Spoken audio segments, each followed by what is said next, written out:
Barcelona could fail to register Joan Garcia and even struggle to do the same for Marcus Rashford because of what Ter Stegen has just done.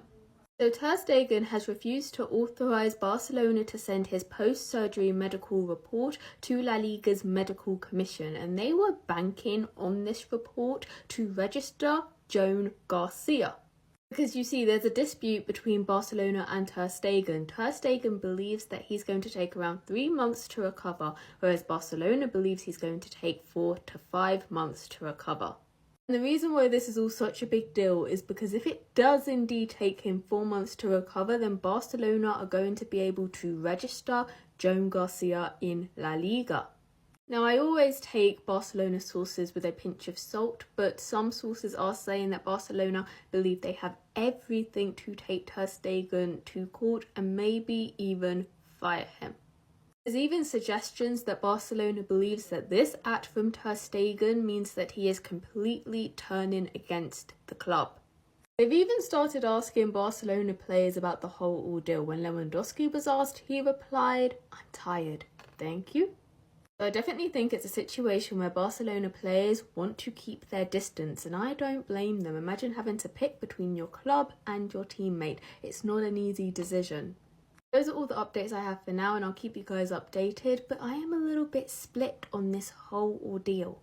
On the one hand, from a business standpoint, I understand why Barcelona have chosen to take this stance. It makes perfect sense. However, after the years that Ter Stegen has given Barcelona, I understand why he now feels hard done by. It's a difficult one. But as always, let me know what you think in the comments down below, and like and follow for more. When I wanted to talk about Ekitike, nobody wanted to talk about Ekitike, but now flash forward and he's just delivered a world-class assist to Mo Salah. Everybody wants to talk about Ekitike. And I am not surprised, actually I welcome the praise because I have been talking about the talent that he possesses for so long. In case you missed it, let's talk about the assist real quick. So he times his run, stays on side and receives the pass. He's got the ball at his feet now and he's driving it towards the opposition's goal. He guides it all the way to the touchline, slides it across the face of goal to a waiting Mo Salah who smashes it in. It was a great assist, it was a great goal, and it highlighted one of the reasons why while he was at PSG, despite all the trials and tribulations that came with that, I was like, you know what, he just needs a move. He just needs to leave and maybe they'll unlock the beast within. Now, of course, it's early days and we do not know the type of player he's going to turn out to be, but I do think he has the makings of a superstar. Perhaps not superstar in the way we think about Kylian Mbappe, Erling Haaland, Lamine Yamal, but I do think that he is talented beyond talented in his own right. Even with the assist, time in his run, that burst of pace, acceleration and picking out Salah for the goal, I think it just sums up Ekitike very well. He's a player who can get you a lot of goals, but he is direct with it, and he is a player who can bring his teammates into the game. He's technical, and you really look at him when he's dribbling past players thinking, how, at the height that you're standing at, how are you dribbling so efficiently with so much danger? And I think it's this blend of physicality, technicality and instinct for goal which makes Ekitike so special and so great to watch. And of course, a lot of things come into whether a player is going to live up to his potential or not, the game time he receives from Arne Slot, whether he adapts to the pace of the Premier League, you know, maybe off the field issues may come into play, I do not know. But I do think if everything goes right for Ekitike, Liverpool have signed a player. What do you guys think? As always, let me know what you think in the comments down below and like and follow for more. Players that I expect and I think need to have world-class seasons next season. You can already see who's first up behind me, and that is Erling Haaland. I feel like people just forgot about him towards the end of last season. Of course, he had his injury struggles. City were not performing in the league, in the Champions League, as they should. And it all around just was not one of his best individual seasons. I think I should correct that. He was still scoring goals. It just was not to the level that people expected from him, which is crazy and a testament to his talent and how much people actually appreciate him as a player.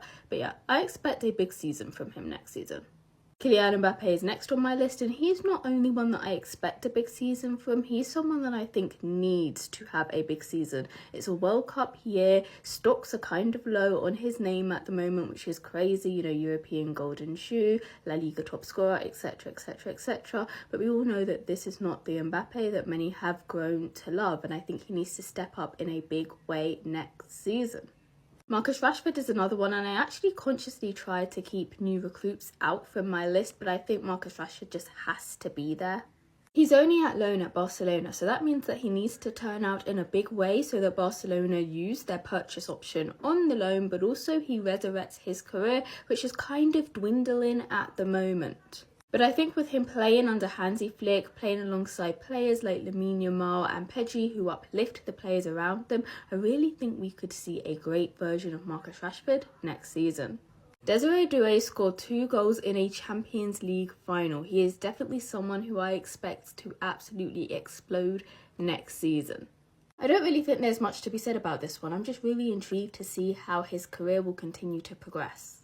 Cole Palmer got a little bit lost midway last season, but he really picked things up towards the end, which is why I expect him and Chelsea actually to have a really good season next season. I've been speaking about the potential of this Chelsea team ever since they started buying up all those players 3 years ago, and I really think these next couple of seasons we're going to see them explode, and Palmer will be leading the lot. And then finally, Pat Matasar, which for many may seem like an unusual choice, but I've been watching his preseason form under Thomas Frank, and I really think he could reach new heights next season. I think it'd be really interesting to see how he continues to be deployed in Frank's system. I think he's going to get a lot more goals as we've seen during preseason, and it's going to be interesting. But as always, let me know what you think in the comments down below, and like and follow for more.